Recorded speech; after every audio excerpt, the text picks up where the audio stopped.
Hello everyone, welcome to How to Fix Tech. In this video guys, if you are getting the pop-up of the lock screen on your system in the HP system or the laptop, so we can disable those notifications.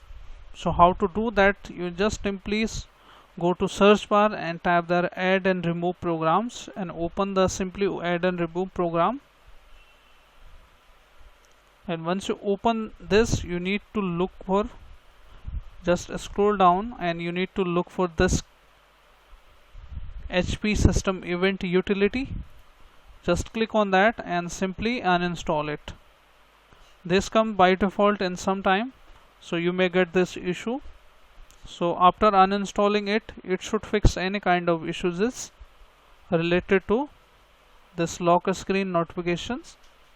So once it is uninstalled, you have to restart your system and also look for another app related to the HP, and you can uninstall those as well if those applications are creating any kind of issue.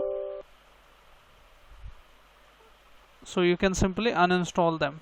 Check one by one, and after that I'm pretty sure your issue should fix. You have to restart the system guys, and hope this quick fix helps you guys. If yes, then hit like, subscribe and share.